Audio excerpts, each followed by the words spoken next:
জলপুর গ্রামে নদীর বাঁধ ভেঙে রাতারাতি হাঁটু থেকে কোমর জল। গ্রামবাসীর শেষ আশ্রয় নিজ নিজ বাড়ির ছাদ। চারিদিকে থই থই ঘোলা জল। চৌধুরী বাড়ির প্রকাণ্ড ছাদে ভিজে একশেষ হয়ে দাঁড়িয়ে থাকে শাশুড়ি প্রভাবতী দেবী, তার ছেলে অনুপ এবং বৌমা পিয়ালি। পাশের সেনবাড়ি, ঘোষবাড়ি এবং প্রামাণিক বাড়ির ছাদগুলোতেও একই দুর্যোগের ছবি দেখতে পাওয়া যায়। নিচতলার রান্নাঘর ডুবে যাওয়ার পর আজ সবার একটাই চিন্তা, এই ছাদে রান্না হবে কি করে, আর খাওয়াটাই বা কি হবে। পিয়ালি ছাদের এক কোণায় ভিজে কাঠ এবং ঝোড়ো বাতাসে বারবার দেশলাইয়ের কাঠি নিভে যায়। পিয়ালি বৌমা, কাঠি আর মাত্র দুটো বাকি আছে তো, ওটাও যদি নিভে যায় তবে এই প্লাবনের রাতে আমাদের না খেয়ে কাটাতে হবে। আমি তো তোয়ালে দিয়ে হাওয়াটা আড়াল করছি, তুমি উনুনের গোড়ায় আরো দুটো ইট দাও তো, জল জমে কাঠ একেবারে ভিজে যাচ্ছে। ইট তো দেবো পিয়ালি, কিন্তু চাল ডাল বলতে নিচতলা থেকে ওই একটাই ভেজা প্লাস্টিকের থলে আনতে পেরেছি, আর ডালের মধ্যে তো জল ঢুকে পুরো কাদা হয়ে গেছে। ওই কাদা মাখা ডালটাই ধুয়ে রাখতে হবে অনুপ, পরিস্থিতি ভালো নয়। ওই দেখো, সেনবাড়ির ছাদে ছোট বাচ্চা দুটো খিদেতে ছটফট করছে। পাশের সেনবাড়ির ছাদ থেকে মিতালি কাঁদতে কাঁদতে তাদের ছাদের কার্নিশের কাছে এসে দাঁড়িয়ে বলে, পিয়ালি দিদি, আমাদের উনুন ধুয়ে গেছে, কাঠ একটাও শুকনো নেই। ঘরের বাচ্চা দুটো কাল রাত থেকে এক ফোঁটা জল ছাড়া কিছুই পায়নি। তোমাদের ছাদে যদি রান্না হয় তাহলে একটু ভাতের ফ্যান দেবে গো। আরে ফ্যান দেবো কেন মিতালি, উনুনটা জ্বলুক, আমরা আজ এই ছাদে সবার জন্য একসাথে রান্না চড়াবো। পিয়ালি, আমাদের নিজেরই তো মোটে একবেলা চলার মতো চাল আছে, তুমি সবাইকে খাওয়াবে কি করে? অনুপ, এই বিপদের দিনে নিজের পেটের কথা ভাবিস না বাবা। ওই যে ঘোষবাড়ির বটুক কাকু একা একা বসে আছে, ওনার ঘরে তো আগুন জ্বালানোর মতো কেউ নেই। আজ আমাদের বাড়ির ছাদেই গ্রামে যেটুকু রসদ আছে সব এক জায়গায় এনে যৌথভাবে রান্না হবে। জলপুরবাসী, আলাদা আলাদা ছাদে ভিজে কাঠে রান্না করার চেষ্টা করে লাভ নেই। যার যার ছাদে যা রেশন আছে দড়ি দিয়ে চৌধুরী বাড়ির ছাদে পাঠাও। আজকে চৌধুরী বাড়ির ছাদে গ্রামে রান্না খাওয়া হবে, বুঝেছো? কাকা, আপনারা শুধু একটু শুকনো কাঠ আর যে যা পারেন আনাজ পাঠান। উনুনের দায়িত্ব আমি আর আমার শাশুড়ি মা নিলাম। দুপুর গড়াতেই রোদের হালকা দেখা মিললেও চারপাশে থই থই জলের ভাপ উঠে ছাদের পরিবেশ একেবারে ভারী হয়ে ওঠে। সেনবাড়ি থেকে দড়ির ঝুড়িতে আসে 3টে কাঁচা কলা এবং কিছুটা লবণ। ঘোষবাড়ি থেকে 2টো শুকনো লঙ্কা এবং 1 ঘটি ফুটিয়ে রাখা জল পাঠানো হয়। কিন্তু রান্নার সবচেয়ে বড় সংকট পানীয় জল এবং মশলার অভাব দেখা দেয়। মা, চাল ডাল তো ফুটাবো, কিন্তু যে জলটা নিচে থেকে বালতিতে করে আনা হয়েছে ওটা তো নদীর ঘোলা জল। ওই জল দিয়ে রান্না করলে তো সবাই অসুস্থ হয়ে পড়বে। এছাড়া আর কোনো উপায় নেই রে মা, ফিটকিরিটা দে, আগে জলটা থিতিয়ে নি, তারপর যত পারি জলটা ফোটাতে থাক। অন্যদিকে সেনবাড়ির শাশুড়ি তনুশ্রী দেবী ছাদের দেওয়াল ধরে আস্তে আস্তে উঠে দাঁড়িয়ে বলে, ও প্রভাবতী, তোদের উনুনে কড়াই চড়েছে? আমার প্রেসারের ওষুধটা খাওয়ার মতো এক ঢোক পরিষ্কার জল হবে? কাল রাত থেকে ছাতি ফেটে যাচ্ছে তৃষ্ণায়। তনুশ্রী, তুই একটু দাঁড়া। পিয়ালি বৌমা, ওই ঘোষবাড়ির দেওয়া 1 বাটি ফুটানো জল থেকে আগে 1 কাপ জল তনুশ্রীকে দিয়ে দাও। ও খুব অসুস্থ, আগে ওষুধটা খেয়ে নি। কাকিমা, জলটা সাবধানে নেবেন কিন্তু, বড্ড সংকট চলছে জলের। পিয়ালি দিদি, আমাদের তেলের কৌটোটা পুরোটাই তো তলিয়ে গেছে, জিরে বা হলুদ বলতে কিছুই নেই। এই খালি জলে ফোটা খিচুড়ি বাচ্চাগুলো কি মুখে তুলতে পারবে? আমি আর সহ্য করতে পারছি না। নিচতলার ভাসমান চালের ড্রামের পাশে হয়তো মশলার কৌটোগুলো আটকে আছে, আমি নামছি জলে। না অনুপ, নিচতলায় 1 বুক জল, তার উপর আধার ঘরের ভেতর সাপের ভয়। সামান্য মশলার জন্য তুমি জীবনে ঝুঁকি নেবে না। স্বাদ বা মশলার জন্য নয় পিয়ালি, চাল ডালগুলো নষ্ট হয়ে গেছে, একটু হলুদ আর নুন না দিলেই খাবারে ব্যাকটেরিয়া জন্মাবে, আমাকে যেতেই হবে। সাবধানে যাস খোকা, ছাদের এই একটা উনুনই এখন পুরো গ্রামের ভরসা, তুই কিছু করে বসিস না যেন। এই শুনে অনুপ অন্ধকার সিঁড়ি বেয়ে বিষাক্ত ঘোলা জলে নেমে যায়। এদিকে ছাদে বসে পিয়ালি এবং প্রভাবতী দেবী কড়াইয়ের দিকে তাকিয়ে থাকে। প্রতিটা মুহূর্ত তাদের কাছে যেন এক এক বছরের মতো দীর্ঘ বলে মনে হয়। কিছুক্ষণ পর অনুপ কোনো মতে ভিজে চপচপ হয়ে এক কৌটো হলুদ এবং সামান্য সর্ষের তেল নিয়ে ছাদে ফিরে আসে। সেই তেল এবং হলুদ দিয়ে পিয়ালি ছাদের উনুনে ফুটন্ত খিচুড়িতে ফোড়ন দেয়। ফোড়নের সুবাস সেই ছাদ থেকে বাতাসে ভেসে পাশের সেনবাড়ি, ঘোষবাড়ি এবং প্রামাণিক বাড়ির ছাদে গিয়ে পৌঁছায়। বিষাদগ্রস্ত মানুষগুলোর মুখে সামান্য হলেও স্বস্তির ছায়া পড়ে। রান্না তো হয়ে গেছে, কিন্তু এবার গ্রামের সমস্ত বাড়ি বাড়ি আমরা খাবার পৌঁছাবো কি করে? অনুপ, দুটো শক্ত বাঁশ দিয়ে দড়ি টাঙাও। আমরা প্রত্যেকে ছাদে ছাদে দড়িতে ঝুলিয়ে খাবারগুলো পাঠাবো, কেননা জলের মধ্যে আমরা তো আর কেউ সবার বাড়ি বাড়ি ঘুরতে পারবো না। অনুপ এবং পিয়ালি দুজনে মিলে ছাদের কার্নিশে শক্ত করে দড়ি বাঁধে। দড়ির সাথে বালতি এবং ঝুড়ি ঝুলিয়ে সেনবাড়ি এবং ঘোষবাড়ির দিকে খাবার পাঠানো শুরু হয়। ঠিক সেই মুহূর্তে বিপত্তি ঘটে। ঘোষবাড়ির প্রবীণ বটুক ঘোষ নিজের ছাদে ঝুলন্ত দড়ি থেকে খিচুড়ির বালতিটা টানতে গিয়ে পা পিছলে ছাদের দেওয়াল ঘেঁষে পড়ে যায়। ওরে বাবা রে, মাথাটা ফেটে গেল রে। বাবা বাবা, ও অনুপদা, বাবার মাথা ফেটে প্রচণ্ড রক্ত বেরোচ্ছে। এই ছাদে রক্ত বন্ধ করার মতো তো কিছু নেই। ছাদের খাবারের পরিবেশ মুহূর্তের মধ্যে থমথমে হয়ে যায়। সবার হাতের থালা যেন থমকে যায়। রক্তবন্ধ না হলে তো বটুক কাকু বাঁচবে না। অনুপ, আমাদের ফার্স্ট এড বক্সে তুলো আর অ্যান্টিসেপটিক আছে না? আছে, কিন্তু ওই ছাদে যাবো কিভাবে? মাঝখানে তো প্রকাণ্ড জলের ফাঁক। অনুপ, দড়িটা শক্ত করে ধরে কার্নিশ দিয়ে সাবধানে ওপারে নামার চেষ্টা কর। রতনকে বল দড়িটা ধরে রাখতে। অনুপ নিজের জীবনের ঝুঁকি নিয়ে ছাদের ওপর দিয়ে দড়ি আঁকড়ে ধরে পাশের ছাদে গিয়ে পৌঁছায়। বেশ কিছুক্ষণ ধস্তাধস্তির পর বটুকবাবুর মাথায় ব্যান্ডেজ বাঁধা হয়। বিকেল 4টে নাগাদ হঠাৎ আকাশ কালো হয়ে কালবৈশাখীর মতো ঝোড়ো হাওয়া বইতে শুরু করে। বৃষ্টি এবং ঝড়ের দাপটে ছাদগুলোর ওপর টাঙানো সামান্য প্লাস্টিকগুলো উড়ে যায়। অনুপ, উনুন নিভে যাচ্ছে, জল ঢুকে যাচ্ছে কড়াইয়ের মধ্যে। এভাবে কি করে রান্না হবে? পিয়ালি, ত্রিপলটা ছিঁড়ে গেছে, আমি আর ধরে রাখতে পারছি না। পিয়ালি, এই তোয়ালে আর শাড়িটা দিয়ে হাড়ির মুখটা ঢাকা দে। আমি তোকে নিয়ে উনুনের ওপর ঝুঁকে দাঁড়াচ্ছি। আগুন নেভানো যাবে না। মা, আপনি ভিজে যাবেন, আপনার নিউমোনিয়া হয়ে যাবে। আপনি সরুন, আমি দেখছি। আমি সরবো না। গ্রামের অর্ধেক লোক আজকে এই ছাদের খাবারের দিকে তাকিয়ে আছে। উনুন নিভলে কাল সকালে পুরো গ্রাম অনাহারে থাকবে। ধরো বৌমা, ধরো। পিয়ালি এবং প্রভাবতী দেবী দুজনে দুদিক থেকে নিজেদের শরীর দিয়ে উনুন এবং কড়াইটাকে আড়াল করে দাঁড়িয়ে থাকে।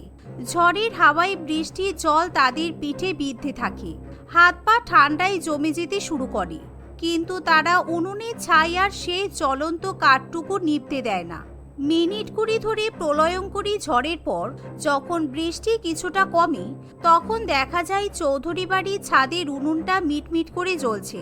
কিন্তু পিয়ালির শাশুড়ি প্রভাবতী দেবী চরম ঠান্ডায় এবং মানসিক কষ্টে ছাদের উপর ঢলে পড়ে। মা, মা, চোখ খুলুন মা। অনুপ, দেখো না মায়ের কি হলো। অনুপ ছুটে এসে তার মাকে কোলে তুলে নেয়। এমন সময় ছাদের রান্নার আনন্দ মুহূর্তের মধ্যেই এক করুণ শোকের রূপ নেয়। প্রভাবতী দেবীকে ছাদের এক কোণায় কিছুটা শুকনো প্লাস্টিক পেতে শুইয়ে রাখা হয়। পিয়ালি শাশুড়ির পাশে বসে অনবরত হাত পা মাসাজ করতে থাকে। অনুপ ছাদের কার্নিশে বসে মাথায় হাত দিয়ে কান্নাকাটি করে। ছাদের একটা কোণায় তখনও সেই খিচুড়ির কড়াইটা ঢাকা দেওয়া অবস্থায় পড়ে থাকে। ও পিয়ালি, পিয়ালি, তোর শাশুড়ির মাথায় একটু এই ঠান্ডা জলের পট্টিটা দে তো। ওরে প্রভাবতী, তুই চোখ খোল বোন।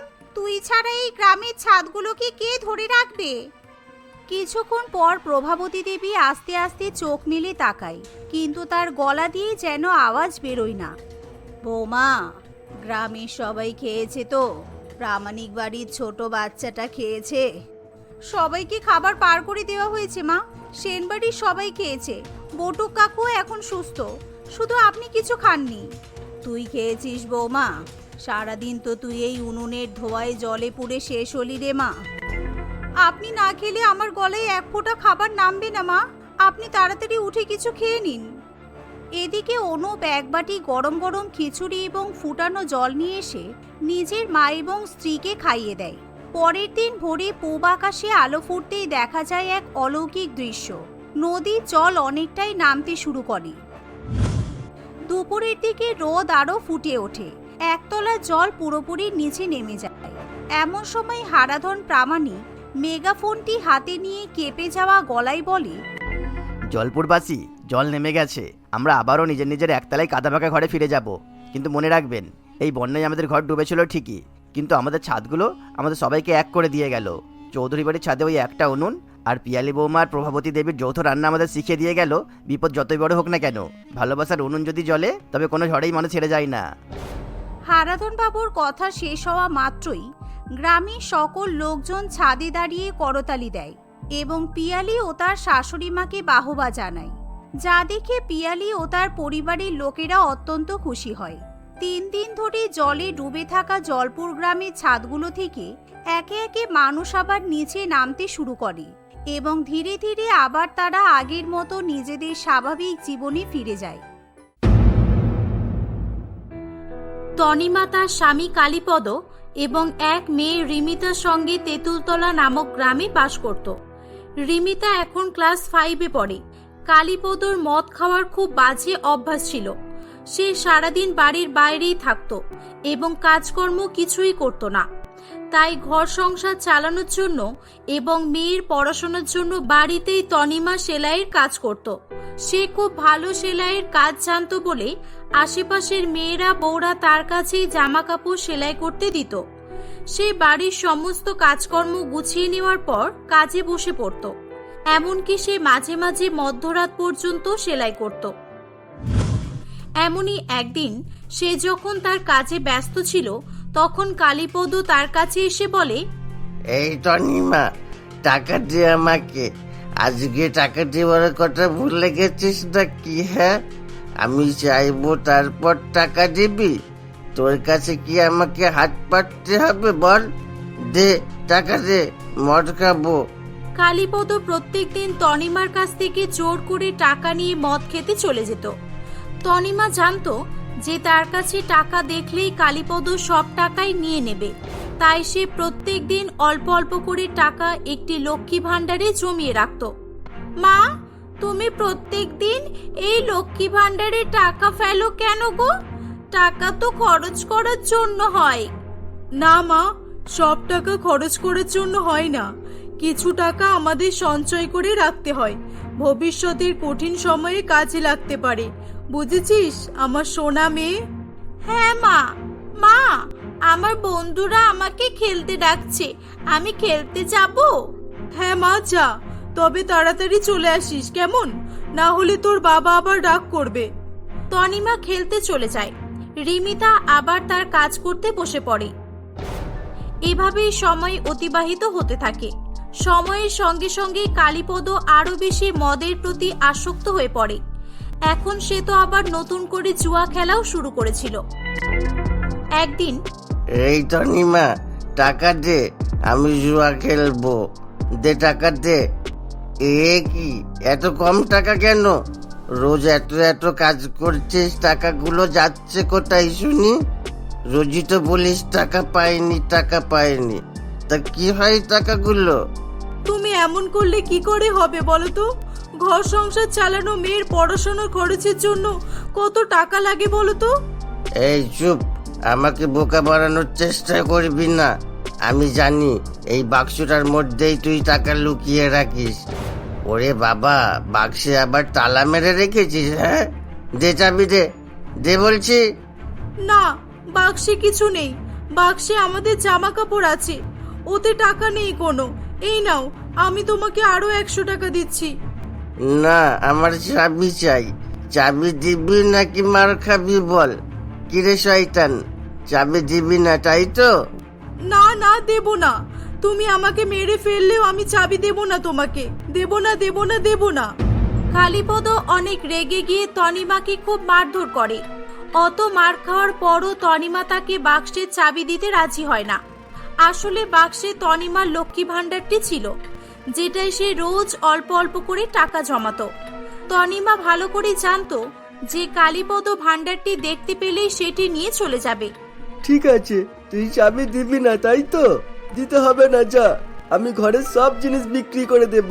দেখ তুই আমি কি করি এবার। কালীপদ ঘরের কয়েকটা জিনিস নিয়ে বেরিয়ে যায়। তনিমা বসে বসে কাঁদতে থাকে। রিমিতা স্কুল থেকে বাড়ি এসে তার মাকে কাঁদতে দেখে বলে, মা তুমি কাঁদছো কেন মা? কি হয়েছে তোমার?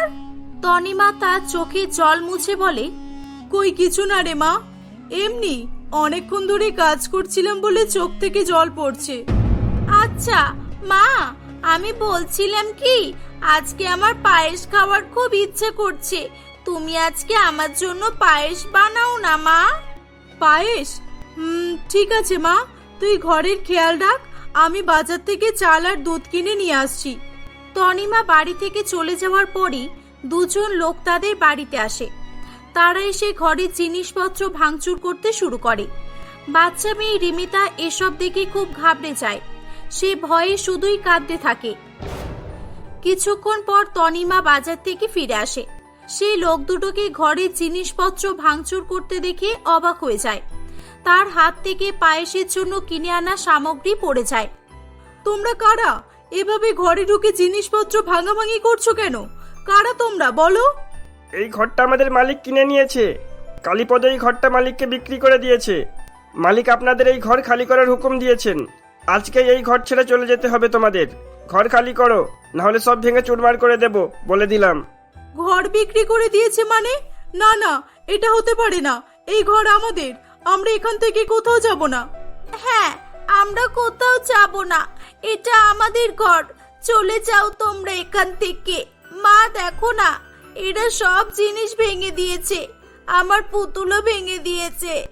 লোক দুটো তাদের ঘরের জিনিসপত্রগুলো বাইরে ছুঁড়ে ফেলে দেয়। শুধু তাই নয়, তনিমা ও রিমিতাকে ঘাড় ধাক্কা দিয়ে বের করে দিয়ে ঘরের দরজায় তালা মেরে চলে যায়। মাঝরাত পর্যন্ত তনিমা বন্ধ দরজার সামনে রিমিতাকে নিয়ে বসে থাকে। কিছুক্ষণ পর কালীপদ মদ খেয়ে টলতে টলতে ফিরে আসে। কি গো, তুমি এটা কি করলে?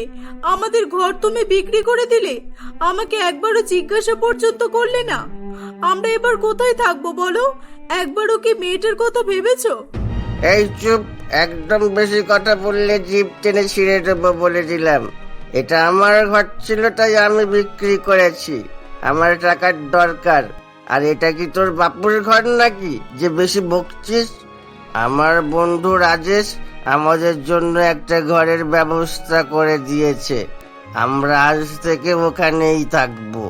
চল, জিনিসপত্রগুলো নিয়ে চল, চল বলছি। তনিমা তার মেয়ের মুখের দিকে তাকিয়ে চুপ করেছিল। সেদিন রিমিতা পায়েস খেতে চেয়েছিল। তনিমা মেয়েকে পায়েস তো খাওয়াতে পারল না, বরং তাদেরকে নিজেদের ঘর বাড়ি ছাড়তে হলো। কালীপদ তাদের নিয়ে ভাড়া ঘরে থাকতে শুরু করে। তনিমা ওখানে গিয়েও সেলাইয়ের কাজ করতে শুরু করে।